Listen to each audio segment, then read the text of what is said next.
Hey, folks, today is Monday, October 1st, 2018. This is Roland Martin Unfiltered, broadcasting live from Los Angeles. In today's show, a community forum on over the weekend in Dallas in the, of course, Botham Jean case. I was there. Our cameras were there as well as I moderated a portion of that session. It got really heated. We'll show you some of that as protesters demanded that DA Faith Johnson charge Amber Geiger, the cop who shot and killed Botham Jean, with murder. We'll show you exactly what took place at that community forum. Also, the Laquan McDonald case continues in Chicago. We'll talk to one of his uncles about Laquan and also the latest in that particular case, as Jason Van Dyke is the cop who was on trial for the murder of Laquan McDonald. Also, folks, on today's show, the focus: did Brett Kavanaugh lie about his drinking habits? That's what the focus seems to be as people continue the pressure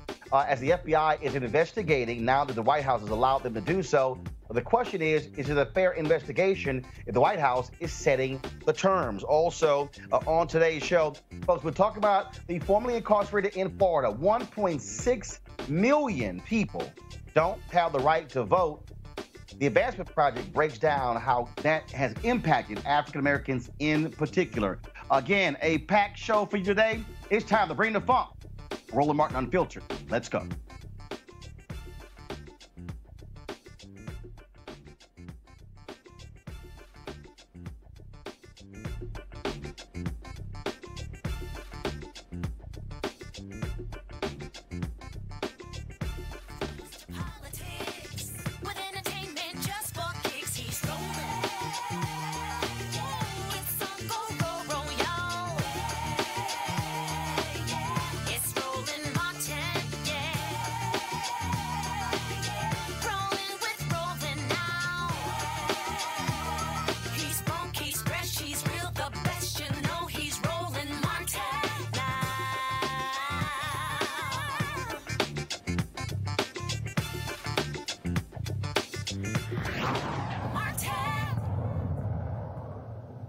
All right, folks, over the weekend, I was in Dallas-Fort Worth, first moderating a voter turnout panel for the Fort Worth Tarrant County NAACP. And when I left there, I went to Dallas, where there was a community forum at St. Paul United Methodist Church as it related to the Botham Jean case. He, of course, the 26-year-old man from St. Lucia who was gunned down by Officer Amber Geiger in his own apartment. Now, Jean's birthday was on Saturday. That was one of the reasons why they had the Justice for Botham Jean rally taking place at the church there. It got very heated. Now, as I was driving over there, I'm watching, of course, Roland Martin Unfiltered. We actually streamed the entire forum live. Then I hear Attorney Lee Merritt and Ben Crump saying I was going to be moderating the panel, which I wasn't aware of, but it was okay. Got there in time for the last portion of that.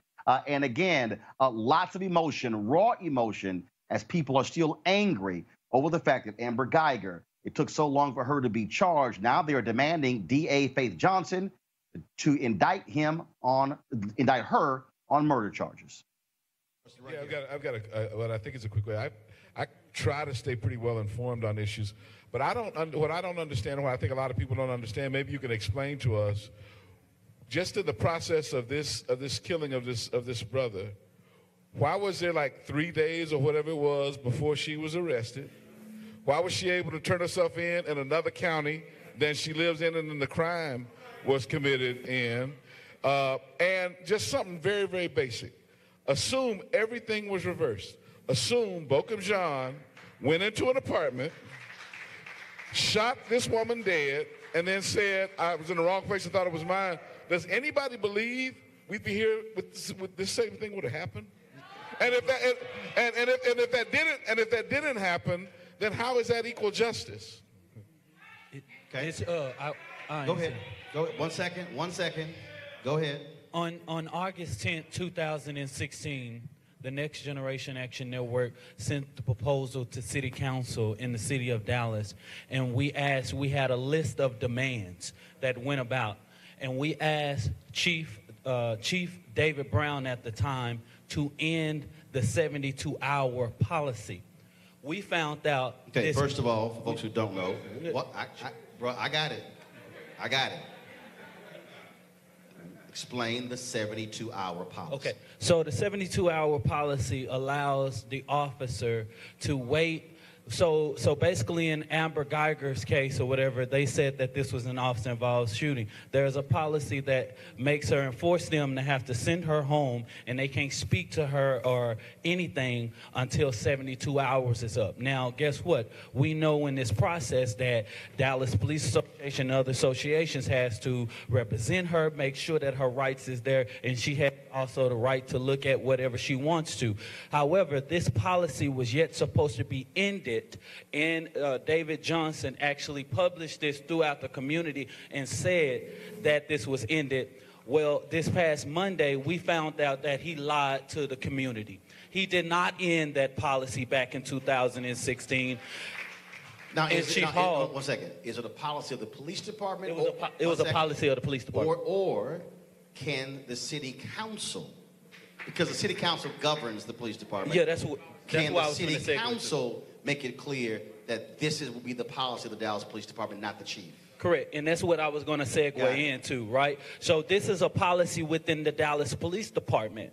But the problem is that no city council stood up and said, why did David Brown lie to us? And that's the reason why the people went down there and shut down the city council chambers, because we have continued to be lied to by the Dallas Police Department and the city council continuously. That's why people like Kiara Saunders is running for city council in Dallas, so that we can have a voice on the city council, so that we don't have people lying to us and being pushed off. We were lied to. That 72-hour policy was supposed to be gone. But Councilman Fielder, please step up. Right. Councilman, yes. The question I asked is, the 72-hour policy, do you believe that should not be department policy of DPD? That's correct. It should not be. It should not be. It should not be. Are you, as a council member, are you going to take this proposal to the city council, put it on the agenda, to formally have the city council make sure this is not the policy of the city of Dallas? I don't have a problem with that. Okay, no. One second. No. 1 second. Yes or no? Yes. Thank you. So. All right, folks. Again, it was very interesting because what was happening there all throughout. You had State Senator Royce West, who was on the panel. You had a couple of activists. You had a couple of attorneys, but you also had District Attorney Faith Johnson. She is an African-American woman who is the DA up for re-election. She's running on the Republican side against John Creuzot, former judge on the Democratic side. And as we continued the conversation, things got very heated as a group of protesters came down to the front demanding answers specifically of D.A. Johnson. I got it. What's your question? Faith, is it that you can't up the charge to murder or that you won't? No. It's the law. Okay. One second. Hold on. She asked the question. D.A. Johnson, what's the answer? The answer is the law is you start with the police who charged it. Hold on. One second. No. She's answering your question. Answer it, ma'am. Go ahead. Go ahead. You asked me to answer, and I'm answering it. And I'm respecting you. The police charged her initially with manslaughter. Now we have the case. It goes to the grand jury. The DA does not charge before it goes to the grand jury. It's already been charged. You did with Roy Oliver. I've already said to you all, when this case goes to the grand jury, we are going to educate the grand jury in terms of what are the facts and what's the law. Now it is in the grand jury's hand. The DA does not have the obligation or the responsibility, or do we have the authority at this point to change it? Not at this point, before it goes to the grand jury. We do not have the authority. Okay, hold on. Let me ask a follow-up question. Yes. So since it goes to the grand jury, the police, they've charged her with manslaughter. That doesn't mean I got you. So when it goes to the grand jury, yes, the grand jury can consider the evidence, and the grand jury can issue an indictment that could either be manslaughter or murder. Yes, and we will be presenting the case, and we will be explaining to the grand jury what the law is. That's all we can do. We cannot change the charge at this point. The pastor of this church, the pastor of this church, I humbly ask you. Well, just hold up. I'm asking a final question. Just 1 second. Yes. When it comes to the grand jury, yes, the district attorney presents it to the grand jury. Yes. Has the grand jury been in panel? When do you anticipate presenting this case to the Dallas County grand jury? We do not have a specific date in terms of when the case is going to the grand jury. 1 second, bro. I got it. So 1 second, bro. So just when you say you don't have a specific date. Because the grand jury is a secret proceeding. We do not advertise when a case is going to the grand jury. But it's the question is, do we want it right or do we want it quick? We want it now. And even if we don't have enough evidence for the grand jury to indict, you want it now? So 1 second. So what you're saying? So 1 second. So what you're saying is 1 second. 1 second. So what you're saying is, first of all, what you're saying is you're going through a data collection process. Once you completed your investigation, then you will then take the case to the grand jury. Yes. So, and are you also saying that if you take it early, you may not have all of your evidence, there you go, and that will also determine whether it's manslaughter or murder? That's exactly right.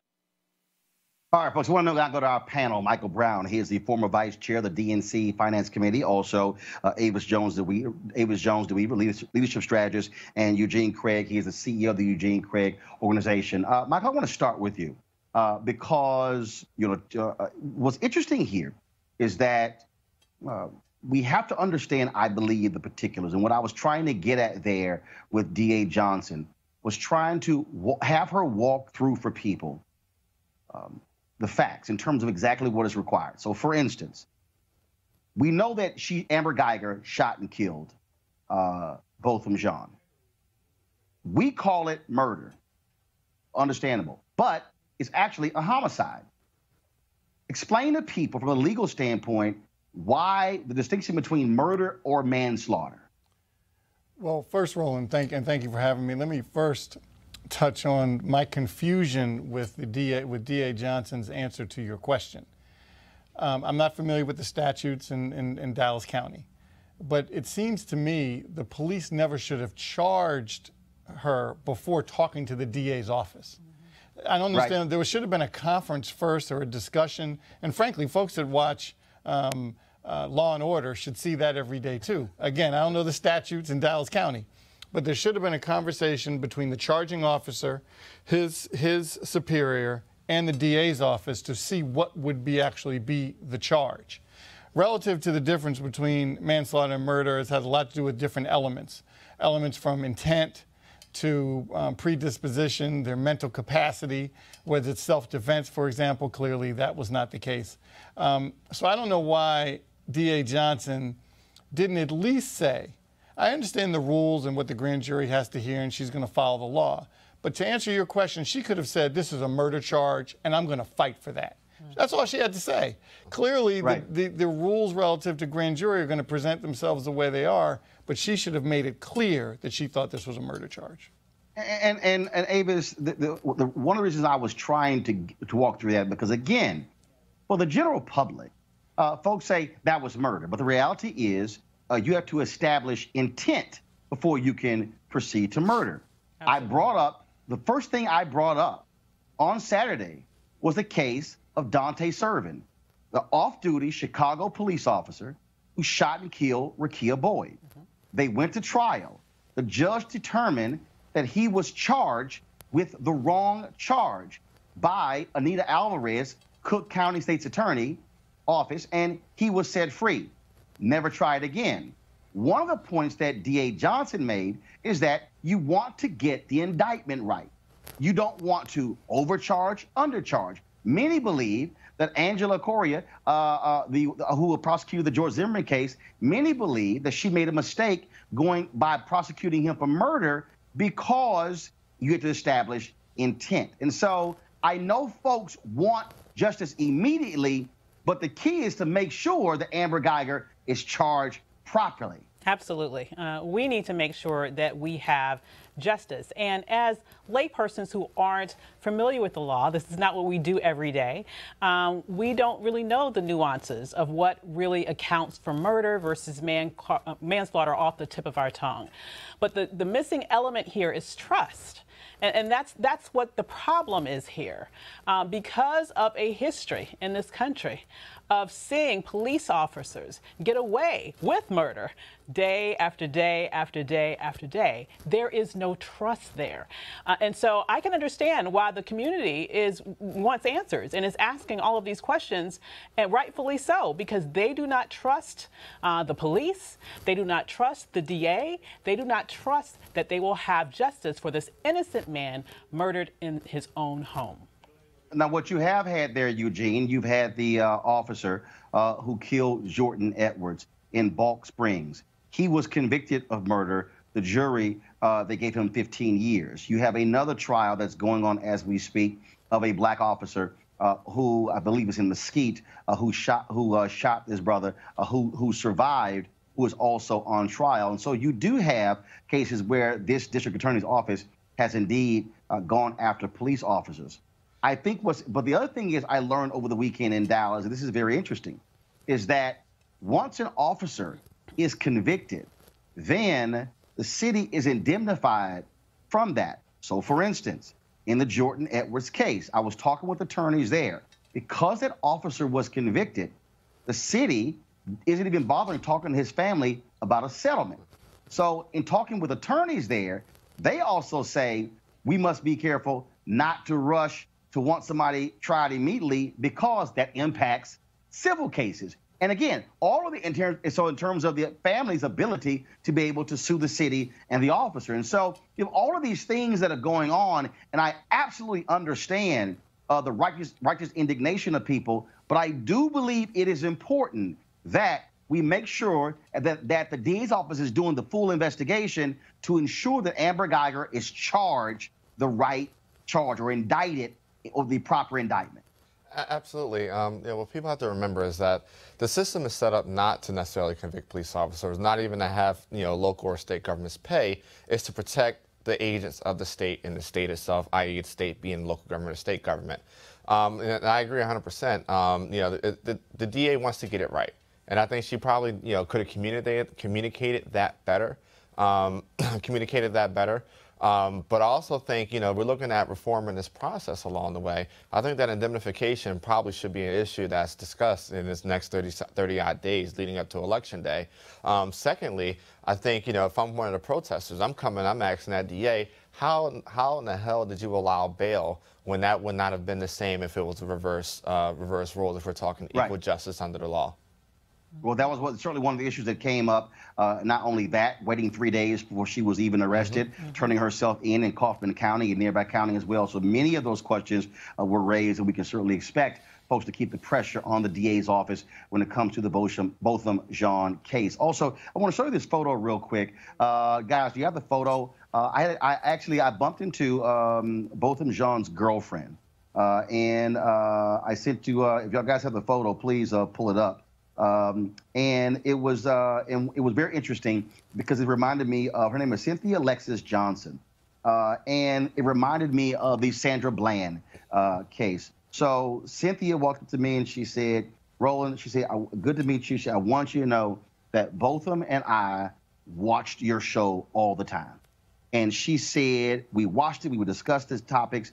And one of the things that she told me was that both of them wanted to one day become the prime minister of St. Lucia. And so she was there, of course, showing her support as well. And so it was just one of those things that, again, when Sandra Bland told her mother that one day she would be on my show, and unfortunately she got on, we were dealing with her death, and the same thing with both of them, John. So we certainly appreciate him and her watching the show as well. But and we will definitely stay on top of this case, folks, giving you all the latest details and keeping the focus where it needs to be. Now let's shift to Chicago, where today's proceedings in the case of the Jason Van Dyke, the Chicago cop on trial for murder of Laquan McDonald, adjourned because of a sick juror. Now the question is whether or not Jason Van Dyke is going to take the stand to give his perspective on what took place. This case still is a huge issue in Chicago. The defense has tried to make the argument that Laquan McDonald was charging toward Jason Van Dyke. There's nothing that they've shown thus far, frankly, that even supports that. We'll do want to go to an interview now, of course, with the great uncle of Laquan McDonald. He, of course, has been following this case. He is a pastor there as well. And so Marvin Hunter, Reverend Marvin Hunter, welcome to Roland Martin Unfiltered. Hello, Mr. Martin. How are you? Doing great. First and foremost, how has the family been viewing the defense put forth by the attorneys for Jason Van Dyke? Well, we feel that the defense has done everything humanly possible to try and paint our nephew, our great-nephew, Laquan McDonald, as an inanimate object, to try to bolster the fact in their case that Laquan McDonald was the aggressor in this. They had went so far as to get the judge to agree that the word victim could not be used during the trial. However, certainly we know that Laquan is the victim. All of the evidence has shown that he is the victim and that Jason Van Dyke was the aggressor in this matter.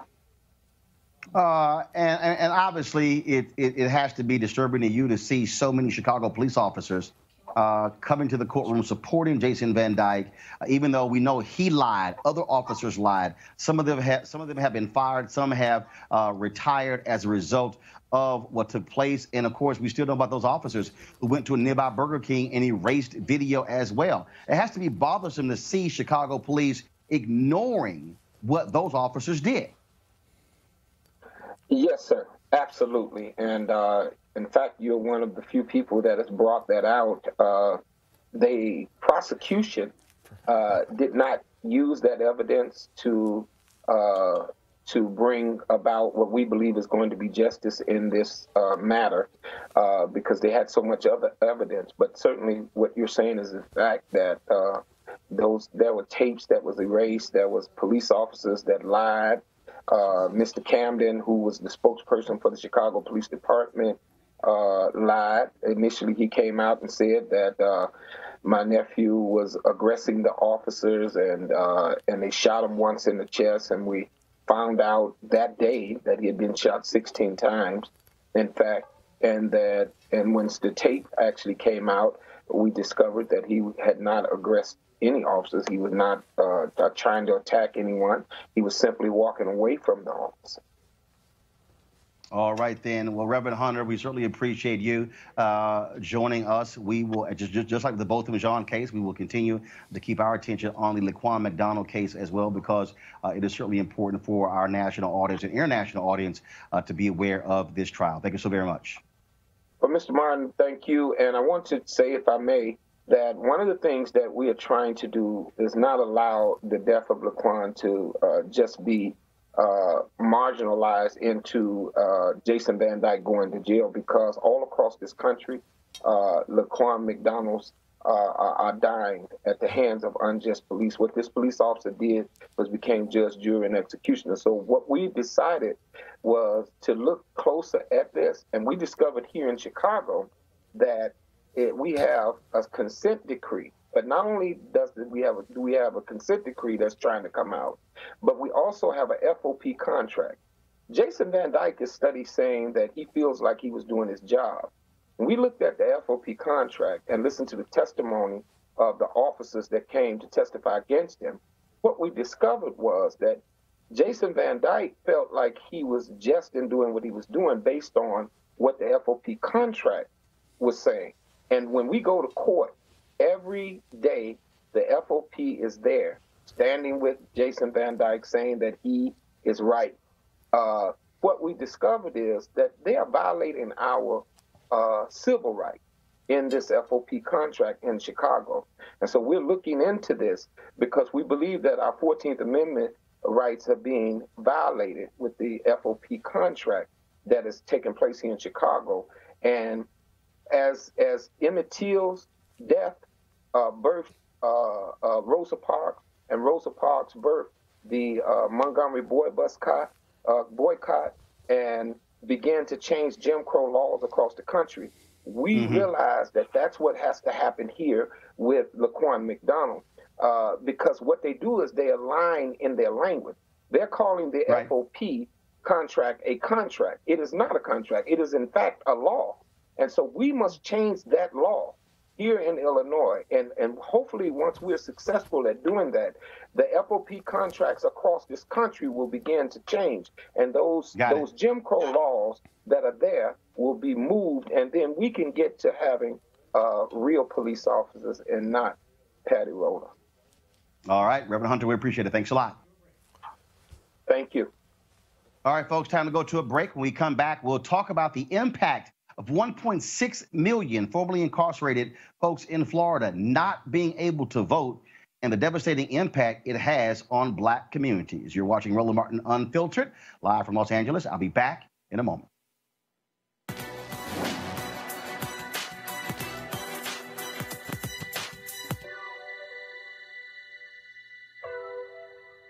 The rules may be colorblind, but people are not.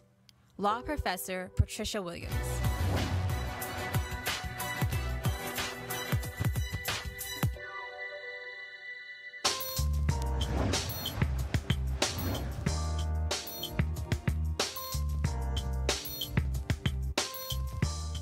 All right, folks, HBCU Giving Day, hashtag HBCU Giving Day. Of course, our effort to support historically Black colleges and universities. The university for today is Delaware State University. You can, of course, check them out, www.desu.edu, www.desu.edu. We certainly hope that you will share some of your dollars with them to ensure that our HBCUs remain strong and viable. And if you are a graduate of Delaware State, don't be so focused and excited about homecoming. Send a check back, whether it is $25, $50, $100, $250, $1,000, whatever the case may be. Be sure to support your university because that is critically important. Speaking of important, folks, there's going to be a major initiative on the ballot in Florida on November that could very well restore the voting rights to 1.6 million formerly incarcerated folks. Now, this is a huge issue because when you look across this country as we speak, there are 2.3 million people who are sitting in jail or prison. About 184,000 on the federal level, but the rest are in state and local jails. And many of these laws that prevent the formerly incarcerated from voting date back to the 1800s. Well, today, the Advancement Project released a new report detailing the impact of these laws on Black communities in Florida, and it shows how devastating it is. Joining us right now is the director of the Advancement Project, Judith Brown Dianis. Judith, how you doing? Okay, I can't hear Judith, folks, so let's just try it again. All right. Help me out again, folks. I want to be able to hear Judith. Okay, there you go. All right. Okay, so it's real faint, so if y'all could turn her audio up on your end, I would greatly appreciate it. Judith, when we look at just these numbers, 1.6 million folks who are coming back to communities, disproportionately, it's impacting Black folks more than any other group in Florida. Right, that's right, Roland. There are, out of Floridians, 2 out of 10 Floridians are African American, but 4 out of 10 returning citizens are African American. So we know these are huge swaths of people who are returning citizens coming back to their communities. And what they're finding is when they get back to their neighborhoods that they are living in neighborhoods that have higher poverty rates, childhood poverty rates, higher unemployment, lower educational attainment.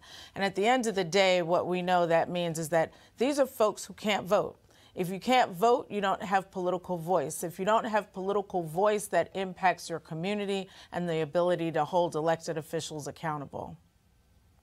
And when we talk about those numbers, not only are they coming back, they're coming back not being able to find jobs. They're coming back not being able to access resources. So as a result, you now have individuals who are in communities who are being limited in what they're able to do. That has a ripple effect in other areas in those neighborhoods. That's right. So in Florida in particular, the law isn't just about voting. What it does is that it takes away your civil rights. And so returning citizens also, when you lose your civil rights in Florida, that also means that there are certain jobs that you can't do because you can't get a license. So, for example, one of the leading spokespeople of this initiative in Florida, Desmond Meade, is someone who is a returning citizen who actually went to law school and graduated but cannot practice law because he is a person with a former felony conviction. So we know that, it impacts jobs, it impacts community. If you can't vote, you can't have a say, for example, in school board elections. So you have children, but you have no say. So we have to put this in context, though. What is important is that, first of all, there's 6.1 million people across the country who cannot vote because of felony convictions. Florida is one of 4 states that allows a lifetime of disenfranchisement. So the problem is that we have these convictions. We know that mass incarceration has hurt Black communities and brown communities, but we know that also that the consequences of mass incarceration do not end when someone walks out of the prison doors. And so, unfortunately, our communities are feeling it. And so, at the end of the day, the report that we put out maps where those people are, the concentrations of those people. We need to find them. We need to make sure that their families are voting on their behalf, and hopefully we'll see a change in November. And, of course, the voting registration deadline is October 9th. And so folks are talking about vote, but you got to be registered to vote first. And one of the things that we've also been encouraging, Judith, the formerly incarcerated, is that even though they can't vote, they can still drive folks to the polls. That's right. They can still work hard to make this initiative happen. It needs 60% of all voters to pass it, to change the state constitution. This is, I don't think people really understand how earth-shattering this will be if this initiative is able to pass with 60+% of the vote. Yep, Roland, if you go to our website, advancementproject.org, we actually have a map of the whole state of where those returning citizens are. And so you could imagine that it's going to change the state politically, but also that it's going to give people back their political voice.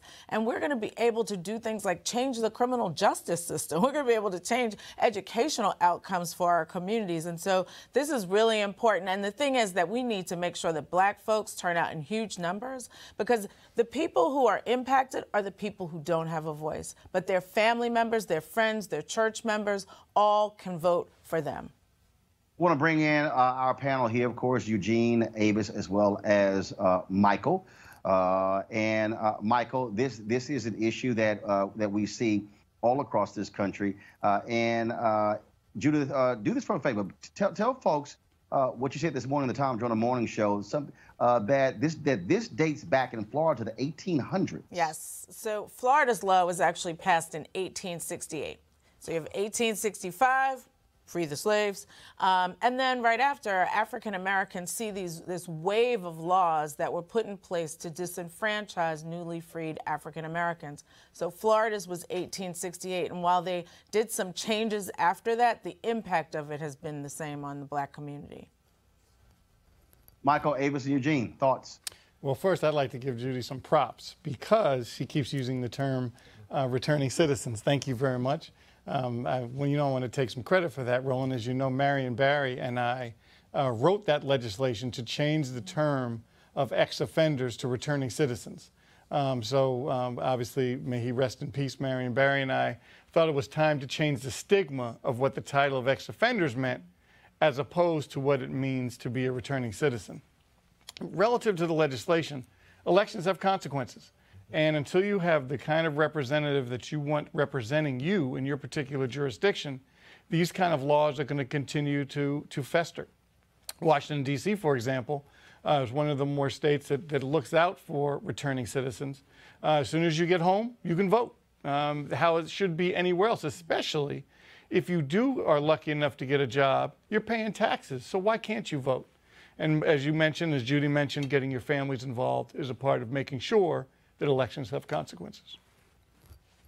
I'll let you jump in. Yeah, I was just going to say absolutely. However, what's very important about this law is that, quite frankly, it is not accidental that this was something that was put in place as a backlash to the emancipation of enslaved Africans. And it's not accidental that a version of this still remains. It's actually very purposeful because it serves the purpose of trying to shift the dynamics of future elections.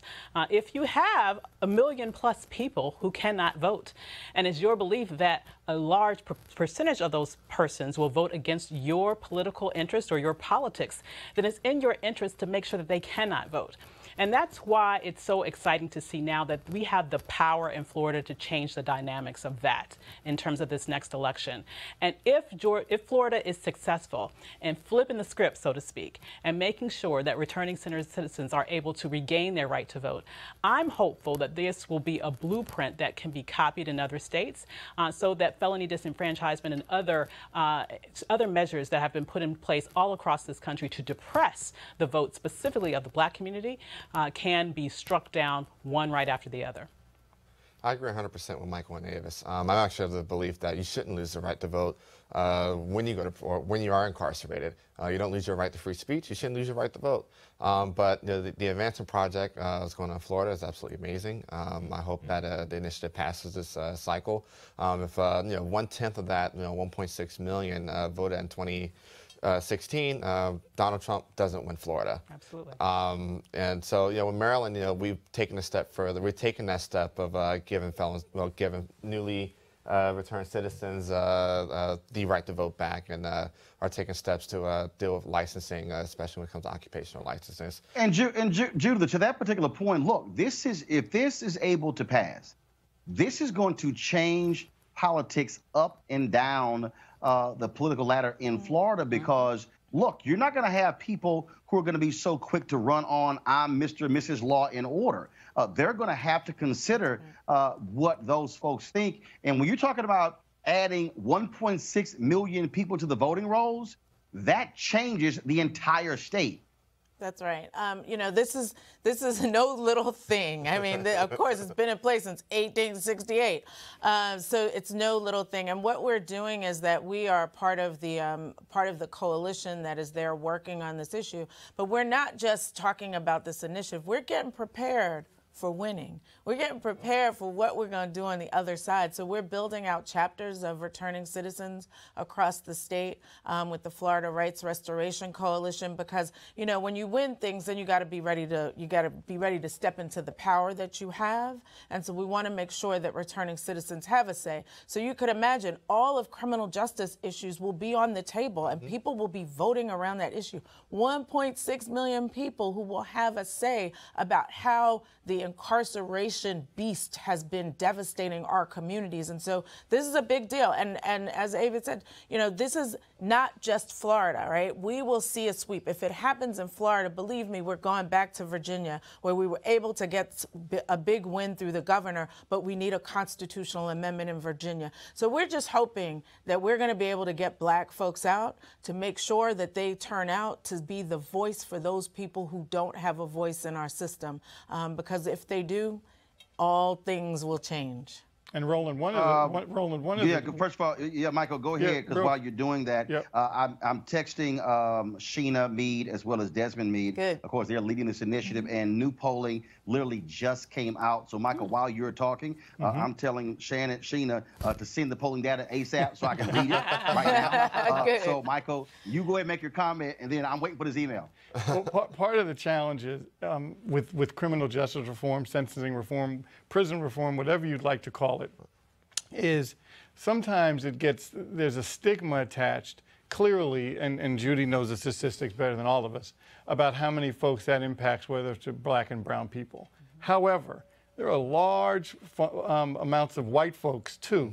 And the message has to be much more encompassing because the opponents to this will make it a black and brown issue, which then a lot of white constituency groups will then want to buck that.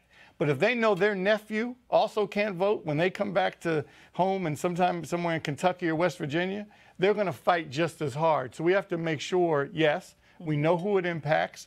We know about the statistics. However, it has to be a more encompassing argument in creating different communities. I would say that, I work with Sheena as part of the Black Women's Roundtable, and they have been very strategic and purposeful about creating a universal message around this, precisely to the point that you were just making.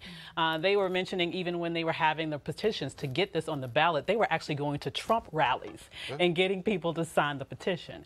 And so it has, I'm very interested in seeing this new polling data, but I know with previous polling data, it has been something that has been very much supported, not only in black and brown communities, but I think to a lot of people's surprises, a significant proportion of the white community is in favor of it as well. Because they're impacted too, and also, most people believe in second chances. Like that's what they say about this amendment. This is the Second Chances Amendment, and whether you're a religious leader, the Koch brothers are entering into the scene to be supportive.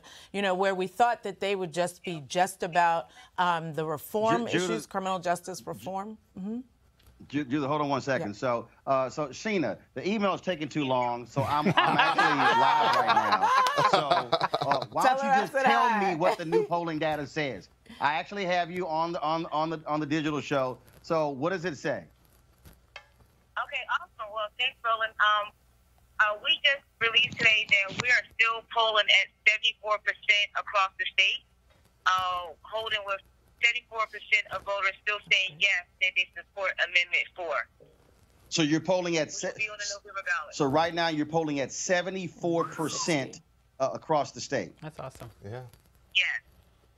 And okay, so gotcha. All right, so I will look. Go ahead. And and so I just want to highlight that right now we have over 88% support from Democrats that strongly support this initiative, and we're still close to 60% of conservatives that still supporting this initiative. So 88% of Democrats are in support of this initiative, and about 60% of Republicans. Yes. Okay. All right. Well, Sheena, we're definitely going to have you and Desmond back on. Thank you for giving us the latest polling data. I appreciate it. Thanks a lot. Thanks. All right. So there y'all go. Listen, I would say this. That should scare, on the flip side, the crap out of every single Republican running in Florida that's running on this super law and order. I think, that poll right there, Judy mentioned earlier, the Koch brothers are behind this, Freedom Partners supporting this, Mark Holden and crew. DeSantis, I think that poll right there shows, how and why, DeSantis is down against Gillum. When you go out there and you try to scare people and you make it about, oh my gosh, the black candidate is going to let all the violent black people out going to come out and terrorize your neighborhood, and you get numbers like that where 60% of conservatives are supporting Second Chance and 80% of Democrats, you cannot be a Christian conservative and not be in support of giving folk a second chance. That is literally what the entire basis of the Christian religion is on, second chances. So I think the polling is not necessarily shocking, and I think election day is gonna be a good day here. So I want to ask, I got the four of you here. I want to ask you this real quick. First of all, I really don't care about Kanye West because I think he's an idiot. Let's just cut to the chase. I do believe he's off his meds. I do believe he has some serious, he has an issue when it comes to mental illness. But I got to ask you this here. So Charlie Kirk with Total Priorities USA, him and that other crazy nut, Candace Owens, the two people who love challenging everybody else to a debate, but they have been refusing now for going on 3 months to actually debate me. I told him I don't need any backup, any help. I'll make both of y'all together. Just let me know when y'all want to roll. Anytime, any day, anywhere. Doesn't matter. They scared. So Charlie Kirk sends this tweet out saying that Kanye West and Candace Owens together, they're changing the culture and the dialogue. Democrats should be scared to death. If Kanye West is their secret weapon, y'all already lost. For real. Ain't that the truth? It's crazy. It's sickening. We can't look to Kanye for our political commentary or to be a thought leader. But when it comes to, I think it's pretty much established that, Candace and Charlie and Turning Point are trash. They run an extremely racist organization. There are multiple articles about, some of the folk they've hired, the leadership they hired. They quietly got rid of Crystal, and then Jeannie Thomas went ahead and hired her, as if, she isn't like an open racist. But if Kanye, as a conservative, conservative Candace, Kanye, or Charlie, none of them speak for us. They are Trumplicans. They are nationalists. They are big government folk. And listen, I told you, Roland. I saw every time you tweet that out, I at you and I tweet you and I say, listen, I could tag team you with that. See, I think, Kanye. No. I want them to know I don't need no help. I know you want to make me that help, but we know you. I'm on your side. See, I think, Kanye and Trump have one thing in common, which is they are both marketing geniuses. I don't like to give credit to Trump about anything, but he really does know how to use a bully pulpit, and I do mean bully by that, right?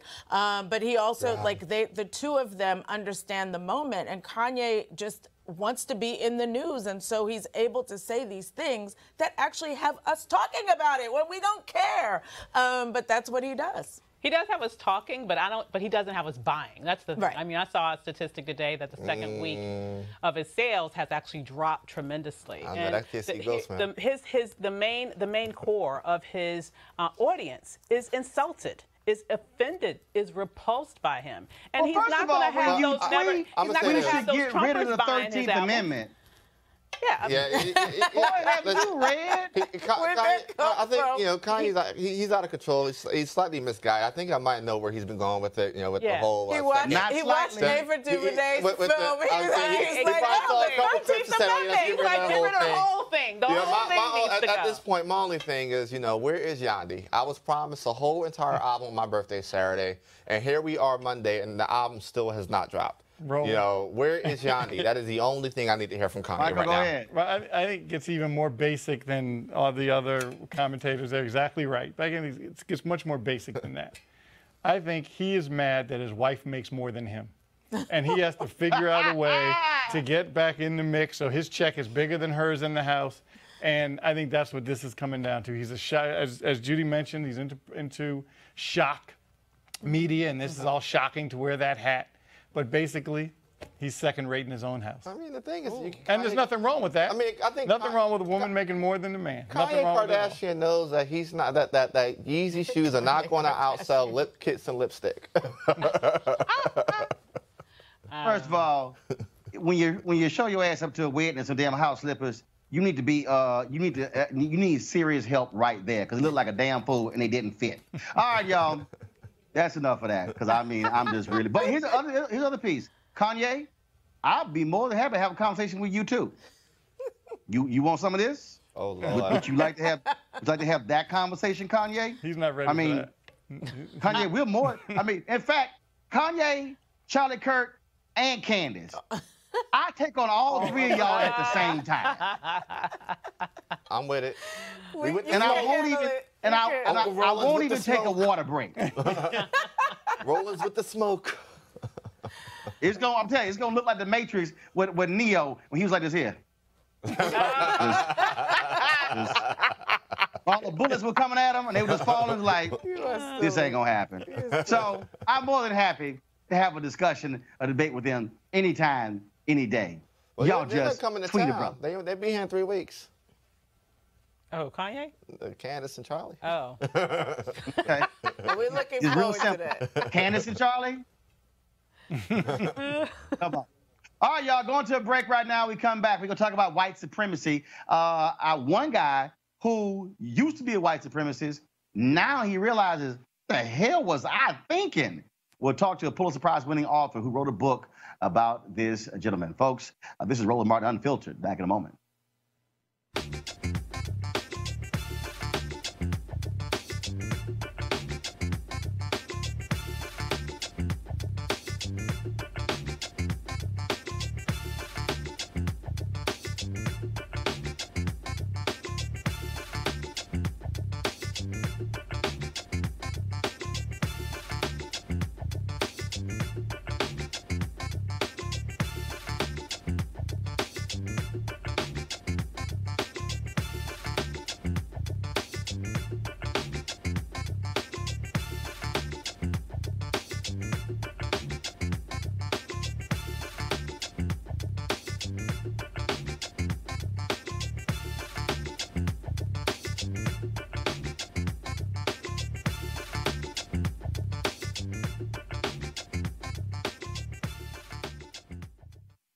Those white supremacists are having a field day as a result of Donald Trump being in the White House. He is playing to their concerns. He is pushing their buttons, and they are happy to see the orange one at 1600 Pennsylvania.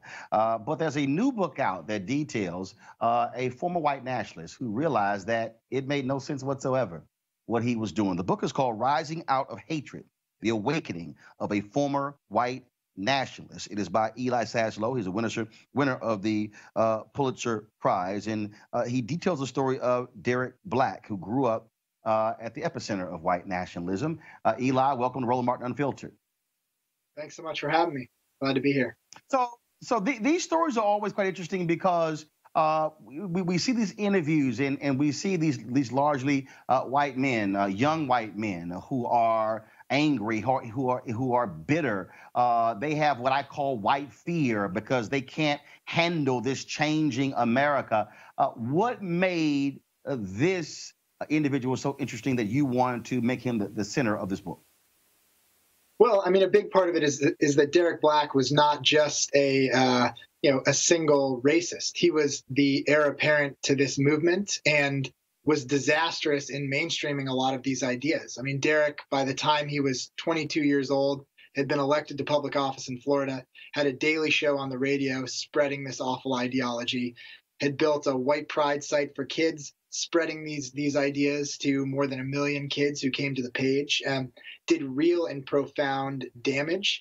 His father had been head of the KKK for a decade. His godfather, David Duke, is one of the most notorious racial zealots of our time. And Derek was the person who was supposed to lead this movement before going through a radical transformation. So I think that made his case a little bit different. And you said something that was interesting there, that he was elected to public office. People keep acting as if these white supremacists are walking around with hoods and burning crosses and they're using broken English. No, it has become far more sophisticated, and many of them are running as Republicans. They're pushing those particular buttons. And when you hear Trump talk about illegal immigration, that's one of their buttons. When you hear them talk about the changing demographics of America, that's another issue that is scaring them to death. And so they have really become mainstream over the past 25 years. No question. I mean, I think it's comforting for us sometimes to think that these are ideas held just by a small number of fringe extremists. The unfortunate truth is that right now in the United States, a huge number of people have really problematic and racist ideas because these are ideas that are embedded in our country and what America has been. Polls consistently show that about 1/3 of white people in America believe that they experience more discrimination than people of color or Jews. The facts of that are wildly inaccurate. Every possible measure that we have says that's not true. But by playing to that real sense of grievance that exists in part of this country, these ideas have real power. That's the platform that Derek ran on when he was running for office by saying, we need fewer signs in Spanish. We need to build a wall on the border. We need to prioritize European-only immigration. We need to focus on crime in the inner cities. And now we see that those talking points get people elected at much higher levels as well. And you talk about the transformation of Derek. What started it? So Derek went to college. I mean, he'd grown up really sort of indoctrinated with a lot of these ideas. Since the time he was a little kid, he'd been a big figure in this movement. The first time that he sort of got out of it, after being homeschooled for a lot of years, was going to this little college in Florida called New College of Florida. Derek went when he was 22 years old. It was the best school in Florida, the cheapest school. It just seemed to make sense for him. And he went there and he began bumping into people who were often the victims of his prejudices, whose ideas about race were entirely different than his own. And they began to challenge him through first protest by civil resistance, sort of shutting down the campus to make clear that his ideas were not welcome there, through debating him on the facts. And I think it's comforting to know that all of the facts are on the side of the anti-racist. White nationalism is based on false science, false ideas about IQ differentials, criminality, all of it's wrong. And the students began debating Derek based on these ideas and also building relationships with him that did enable him to begin seeing beyond the prejudices to the people and to the humanity. All of those things began wearing away at some of his ideas. And when you look at what's happening now, we saw what took place in Charlottesville. We see, of course, Bob Woodward's book where Trump said that was the worst speech he gave. The reality is Donald Trump is emboldening these white nationalists. He is pushing the buttons that they have long sought. And the reality is when you see them doing robocalls for Ron DeSantis against Andrew Gillum in Florida, when you see them openly embracing Donald Trump, the Republican Party can say, oh, they disavow that all they want to, but they are saying things that these white nationalists want to hear. No question. I mean, I don't think the ideas of the white nationalist movement and the ideas of a mainstream political party in this country have ever been so aligned or so close together. And for that reason, I think we've seen a lot of active collaboration, whether that's Donald Trump retweeting white nationalist Twitter accounts and spreading myths about white genocide, or whether it's all these white nationalists like Jared Taylor, David Duke, whoever else, encouraging people who listen to their radio shows to go out and volunteer for these mainstream conservative Republican campaigns, because, as David Duke says, you will meet people who have the same ideas about race as you do. There's a real degree of collaboration right now, and I think white nationalists feel not only emboldened, but more powerful than they have in decades, because their ideas are being carried forth into the public space by some of the primary political actors of our time. And the thing is not just even this idea of white nationalists. It's individuals who will never call themselves a white nationalist, who will never call themselves a racist, but who hold those beliefs. I've talked to them and they'll say, oh, no, that's not me. But the things that they're saying, the things that they're believing in, they're voting on, and in the case of Derek, the things they're passing on to their children, that's how white supremacy and that's how white nationalism continues to evolve in this American society 399 years after the first 21 Africans arrived in Virginia in 1619. Yeah, no question. And I think, again, the thing that makes this scary is that it is endemic to the United States. Many of our systems, much of the world that we're living in, the country that we're living in, is still based on white supremacist ideas. That's in the fabric of our founding. And so white nationalists have continued to propagate these myths by going around and spreading their rhetoric to white Americans who don't like to be identified as racist, but who hold a lot of these really problematic beliefs. Derek, when he was a white nationalist, he would always say that the way he recruited people is he would go around and look for people who were saying things like, I'm not racist, but. And as soon as he heard that, he knew that he was talking to somebody who likely agreed with a lot of his platform. I think that's also how we've seen, Donald Trump spread a lot of his ideas by speaking to a very similar audience. And of course, when you have people like Steve Bannon, who says that Breitbart.com was all about the alt-right, a new name for white supremacists, white nationalists. When you have a Stephen Miller who is sitting in the White House, a major position, setting policy, the reality. And Richard Spencer said when he was at Duke that who was his hero? Stephen Miller. Bottom line is they are still setting policy here in the United States. Final comment, Eli. Yeah, I think that's exactly right. I think they're still setting policy in the United States. And I think the key is to look closely at these policies and see the roots. I mean, it was David Duke and the Klan who first went to the southern border in the United States, bringing the national media with them in the 1970s and popularizing the idea of building a wall. A lot of these ideas have really dark, racist pasts, and I think if you look past the rhetoric, you'll see a history that's bathed in bloodshed that really needs to be confronted and examined. The book is called Rising Out of Hatred, The Awakening of a Former White Nationalist by Eli Saslow. Eli, we certainly appreciate you joining us here on Roland Martin Unfiltered. My pleasure. Thanks so much. All right, folks. This is one of the reasons why we have this show, because we are willing to have the conversations others are afraid of. When you look at this show, we talk about Botham Jean giving you the update of that particular case, our cameras being there in Dallas. We were the only media entity that actually live streamed that rally. Local cameras were there, local media was there, but no other local or national outlet decided to live stream that entire community forum. Of course, when we also, the daily coverage of the Laquan McDonald case, the Florida restoration case, again, the fact that we can immediately call Sheena and Desmond Meade, getting that updated information is important. This is why Roland Martin Unfiltered matters, because we have to be able to control the narrative and tell our own story from our own perspective, which is why we want you to go to RolandMartinUnfiltered.com and become a charter member of our Bring the Funk fan club. Folks, the bottom line is here. It costs having a camera operator there on Saturday. It cost us to live stream that, and we've got to fund our freedom.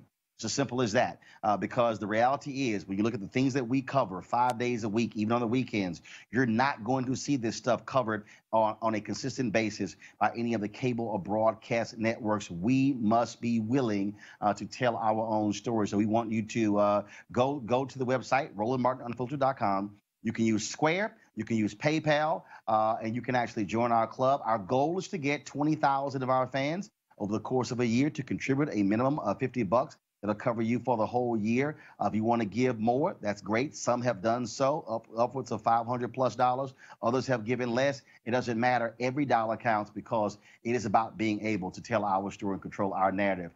Big thanks to Eugene, to Michael, and to Avis for being on our panel today. Thank you, Julie Brown Dianis, as well, for the Advancement Project.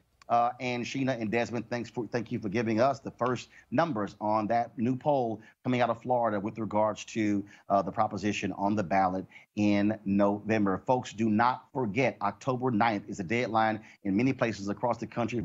Register to vote. Check your status. And remember, even if you say I registered before, it's nothing wrong registering again, because we want to make sure there are nothing happening at the ballot box that's going to screw you when it comes to placing your vote. Folks, I will be broadcasting tomorrow from New York City. That's right, going west, back east. I shall see you guys tomorrow. Have a great evening. Holla!